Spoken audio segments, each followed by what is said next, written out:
Hey everyone, it's Anna. Welcome back to my channel. Thanks so much for visiting. Happy Saturday. Happy, let's see, what is today? March 15th, I guess. That would make Monday St. Patrick's Day. I have a fun card that I received in the mail this week. We'll take a look at. I haven't actually opened it yet. It's from Jennifer Sheridan. So Jennifer is a viewer here on the channel. So hi, Jennifer. Thank you so much for sending me a card. And I love the little hummingbird butterfly. Hummingbird on the zinnia flower. That's so cute. Reminds me of my summer in the garden, and I'd be out there deadheading and things like that, and there would be the hummingbirds would be visiting the flowers. So very, very cute. And then also wanted to share this too. It is here on my desk. This was my Christmas gift from Susie, also a viewer here on the channel. Hi, Susie. And this was a sweet calendar that she made for me for the year. And I thought the St. Patrick's Day image and sentiment were so cute for March. So have that here on my desk as well. And so that is fun. But let's go ahead and take a look at this card from Jennifer. There's a fun St. Patrick's Day sticker on the back. And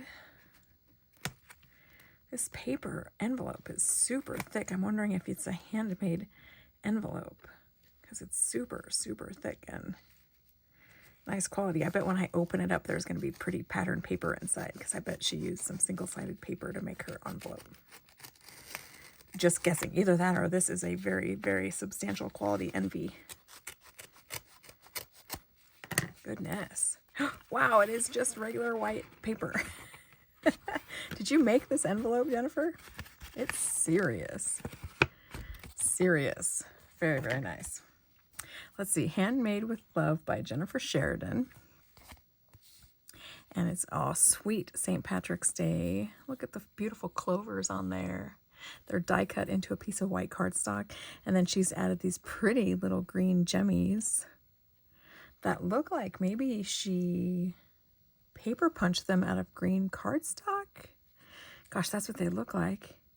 They're super, super sparkly. Very, very pretty. Happy St. Patrick's Day. That's so sweet. And she's got green ink around the outside edges of the card. And then inside, oh, I'm not going to read the big note that she left for me inside, but she says, may you be surrounded by kindness, uplifted by love, and reminded that you are a blessing to everyone who knows you. And that includes me. Oh, that's so sweet. That's cute. Look at those fun little die-cut clovers. So I'm going to go ahead and pause and read the note that she left here on the other side of the card. I'm going to read that to myself. So hang on just a sec. All right, so I'm going to read it out loud because there's another note in here that I think she's wanting to have shared. So she says, hi, Anna, just dropping by to say hi and to thank you for being such a wonderful inspiration to me. I've been crafty all my life and got into paper crafting just before COVID. I came across your channel via Jill Norwood. Thanks, Jill, in case you're watching. So thank you, Jill, for introducing Jennifer to me. And then she also says, you give me so much inspiration and tips when I want to make individual, unique cards. I chose clean and simple for this one due to mass production. I know I'm not alone in saying, keep doing what you're doing.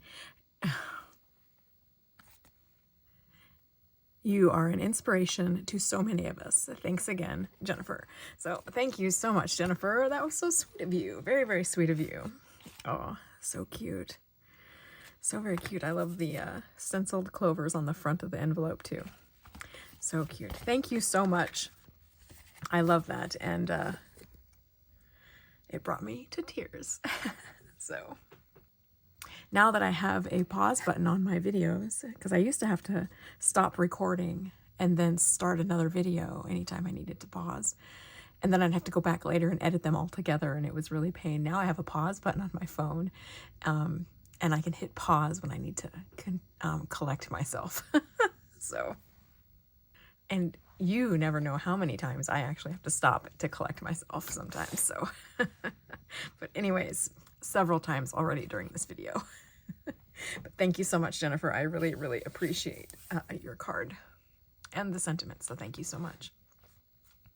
So also in this video, I wanted to talk just a little bit about my garden planning for the year. This is the notebook that I use for planning my garden. And I grab these year calendars at places like Home Goods or TJ Maxx. So I picked this one up probably around Christmas time. I like the little doggies on it, but they're just very simple little calendars, paper calendars that have every month in them, a good amount of place for notes. And then they also have a good portion of the previous year in them as well. So these are kind of nice, and they tuck right into my planner holder here. So this is the one I used for 2024. And if I take this out of here, most of the calendar I don't actually use because I get so busy. But early in the spring, I do use it. So let's take a look at some of the things that I do in here. So first off, I figure out my last frost date for the year, and then I count backwards in weeks. So typically our last frost date is around the middle of May. So I last year chose May 19th as my last frost date, so I counted that as week 0, which would be when I could start planting out my warm season crops or flowers, and then I count backwards each week. So the week of May 12th was 1 week, the week of May 5th was 2 weeks, the week of April 28th was week 3. So these are all the weeks before my frost date. And that's really important when you're going to start seeds inside. You need to know how many days or how many weeks in advance you want to start them before you can plant them out, to make sure you get a harvest for some of these longer growing crops in your growing season. So, so that's what I've done here. You can see my little scribble notes up at the top to try and figure out how many days each week is. So for example, 15 weeks before my frost date is 105 days. So, you know, that gives me a lot of time to grow those little seedlings and get them nice and strong before I plant them outside. So, but, so that's what I use this calendar style, page 4. And then I usually just skip to my first week of seed starting, which is typically in February. And so here's kind of where you can see how I've mapped out the things that I want to start or have started, because sometimes I do this, you know, as I'm starting the seeds, I just make notes. And then to make this a little bit easier to read, I also transfer notes into my notebook here, which I'll share with you. But you can see just how many seeds I started last year in February. I started on February 10th, so this looks like February 2nd, but it's just because I had to carry so many up from February 10th in my little cell here to the different cell dates. But looks like I started on probably the 10th was the first, because even though these look like they're the 5th and 6th, I wrote the 12th and the 14th here. So it looks like I started seed starting last year on February 10th, and I started all kinds of things like straw flower, crazy daisies, feverfew, some millet, some perennial grass, all kinds of things, gloriosa daisies, some echinacea, some other rudbeckias. And then down here on the 12th, I started things like, gosh, I need my glasses. Let me get my glasses. Okay. On the 12th, I started things like yarrow, different colors of yarrow, a lot of snapdragon, 180 snapdragons. So on the 14th, I started some rose campion, craspedia, oh gosh, chimchimney, some salvia, and then, you know, it just continues. Finally, down here, I started some peppers and things for the garden, and some peppers for my aunt, and then some broccoli, and then way down here, some more scabiosa, some white echinacea. I finally potted up some dahlias and some celosia, so all different kinds of stuff in here. And then as we continue, into March, the seed starting continued. So March 2nd up here, I did some bowling ball poppies, some Sahara rudbeckia, some scabiosa, some more poppies. I took some dahlia cuttings here. So those were from the dahlias that I potted up previously. I was able to get some cuttings. Let's see, some grasses, some millet, some basil. Down here, I did some more snapdragons, blah, blah, blah, blah, blah. And then down here, I have a note to myself, sow peas. So for more snap peas. All right, and then in April, you can see I started tracking some of our temperatures. So, because I was getting kind of close to our last frost date, so I was kind of tracking the weather. Our high was 69 and the low was 42. Our high was 66 and the low was 43, 56 and 36. We had a frost these 2 nights. So I thought I was here in the clear because we were having some really, really nice, beautiful days, 68 degrees and 44 at night. Beautiful days. And here I have a note to myself to start my warm crop seeds. So these are things like tomatoes or zucchinis, stuff like that. And actually tomatoes I probably started back here in the end of March as well. But I got a little cocky and started planting out, and then we had a late May frost in May. We had 2 of them in May, and then we even had 1 late frost in June.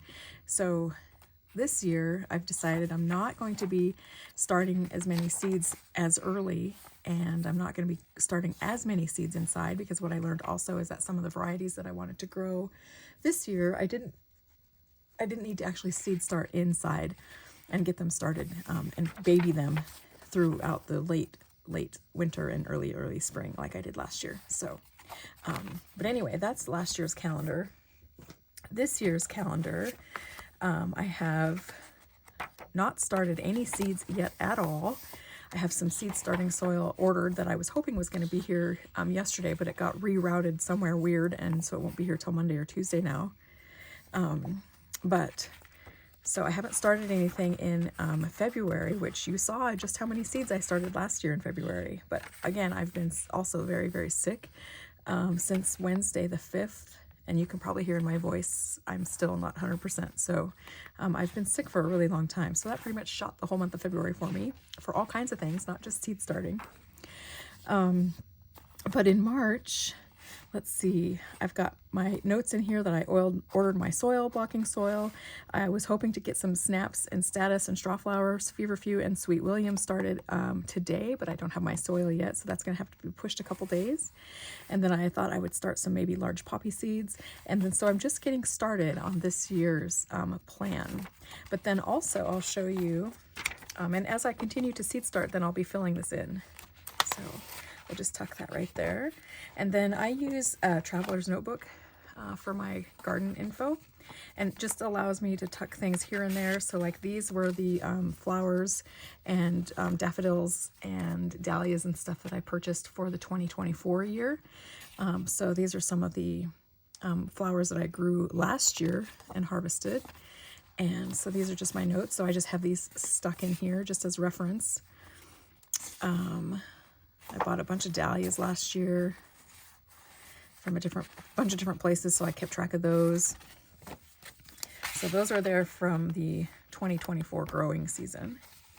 And then I keep this little clear zipper pouch thing full of all the little tags that when I buy a perennial at a garden center, I will keep the tag and keep it in here. And I just started doing this within the last couple years, so but those are there. And then I have all of these as well. And then I have this little zipper pouch where I keep the little, the little things that come in the containers.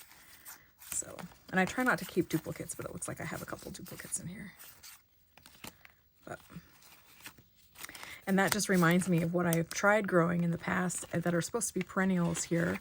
And if they don't end up coming back the next year, I know don't buy them again, because I don't need to be buying $15 single plant annuals.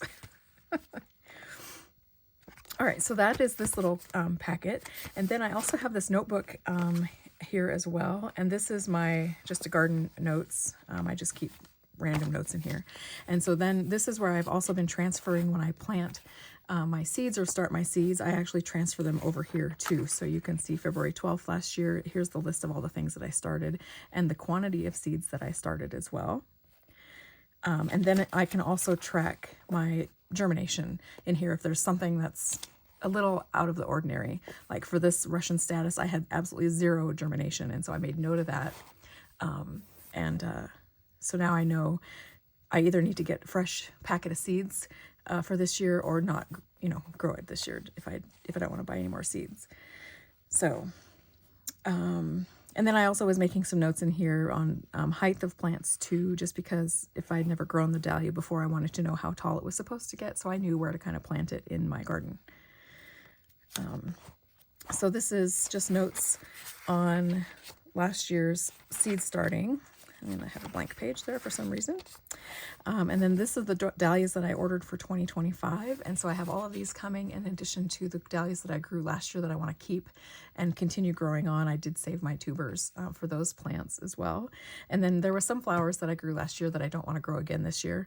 And so I've either already composted those tubers or I've set them aside in case somebody else that I know may want to grow them. But so these are the dahlias that I ordered last year and grew, and or ordered last year to grow for this coming year. And then yesterday, my order from Swan Island dahlias came in, so I already have all of these here in the house, and I can pop these up now, and if I want to, I can take cuttings from them and then multiply early my stock. So if I want to basically have more cafe au laits, since I only ordered one tuber, I can pot it up, let it sprout, and I can take cuttings from this tuber, and then I can plant the tuber and the cuttings in the garden and have more than one cafe au lait dahlia. So that's kind of why I wanted an early delivery. And then I have some coming from American Meadows, and I have some coming from Eden Brothers as well. So looks like I have more cafe au laits coming. Cafe au lait Rose and Cafe au lait Royale. But if I start a couple more cafe au laits via cuttings, that'll be nice. So that's where we are so far for 2025. So just getting started. I already have a list of things that I want to start this year, but it's going to be a much smaller list than it was last year. It was a good exercise last year to grow so many different kinds of things because it gave me an idea of what I want to grow again this year, and also gave me a good idea of what I don't want to grow. So I'll be going through the process of planning out the garden beds and figuring out probably this weekend and into this week just what seeds I want to get started, because I do need to get a start on some of them. They take a long time to get going. So but I thought this might be interesting to you, and in case you are getting started on your garden season for the year. Typically, like I said, our last frost date is mid-May, but I think I'm going to wait to plant out until the 1st of June this year, just because of the issues that we had last year. I would rather just delay the plants in the garden a couple of weeks than have to be covering them and worrying about them with frost. So we'll take a look at the weather at the last week of May and the first week of June, and that'll give me a good idea when I can start planting things out then. So, and some of the things, cold season crops, you can plant out earlier. I'll be getting some of the areas ready in April, and planting some cold season crops out like lettuces and carrots and things like that. So, but we will see how the garden progresses this year. I'm excited. It's going to be a lot different this year because things are going to be in very different places. One of the things I'm going to do this year is I'm going to plant my dahlias in my raised garden beds instead of putting them out in the cut flower garden. And then I'm going to move all of my tomatoes, which tomatoes are my favorite thing to grow. I'm going to move them out into a cut flower row. So they'll be grown much different for me this year than they've been grown in the past. So excited for all of those things to come, and of course excited to be getting back outside and enjoying the weather and the garden. So, but anywho, that's the things I wanted to share with you today. Thank you so much, Jennifer, for your sweet Happy St. Patrick's Day card. Very sweet of you. And oh, I love that when you pop it up, they're green. It's green behind. That's so cute. Oh, so very sweet. But thank you again for that. And also, Susie, thank you for the cute calendar. I have other calendars too. I have one in the kitchen, and I have one in my Sweet Miss Daisy Designs office area from Jana. And then one from my friend Mary here on the channel too. So they're very nice to have here on my desk. So, but thank you so much, everyone, for watching. I hope you have a wonderful weekend, and I will talk to you again very soon. Bye.